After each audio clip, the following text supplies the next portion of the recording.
ஒரு கதை சொல்லிட்டேன் சார். ஒரு தந்தை தனது மகனை அழைத்து ஒரு கடிகாரத்தை அவனுக்கு பரிசாக கொடுத்தார். இந்த கடிகாரத்தின் மதிப்பை தெரிந்து கொள்ள வேண்டுமெனில் இந்த கடிகாரத்தை ஒரு அடகு கடைக்கு எடுத்து சென்று இதனுடைய விலையை கேட்டு வா என்று கூறினார்.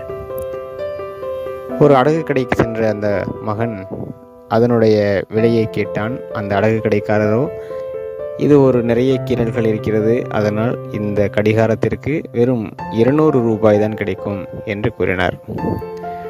உடனே நேராக தனது தந்தையிடம் வந்து அடகு கடைக்காரர் சொன்னதை சொன்னான் மகன். அதை கேட்ட அவனது தந்தை, இந்த கடிகாரத்தை இப்போது நீ ஒரு நகைக்கடைக்கு கொண்டு போய் அதனுடைய மதிப்பை கேட்டு வா என்று கூறுகிறார்.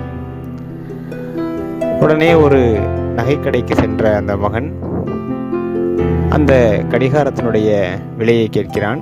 அந்த நகைக்கடைக்காரரோ, இது மிகவும் பழமையான கடிகாரமாக இருக்கிறது, அதனால் இது ஒரு 1000 ரூபாய் போகும் என்று கூறுகிறார். மீண்டும் வீடு திரும்பிய மகன் தனது தந்தையிடம் நகைக்கடைக்காரர் கூறியதை கூறுகிறான்.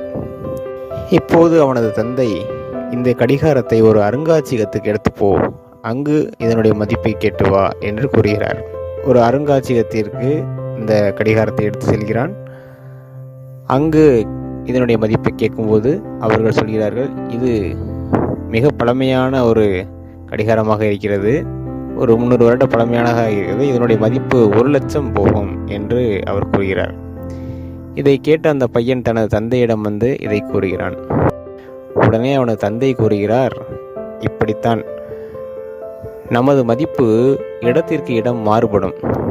எங்கு நமக்கு உயர்ந்த மதிப்பு கிடைக்கிறதோ அங்குதான் நாம் இருக்க வேண்டும் என்று கூறுகிறார்.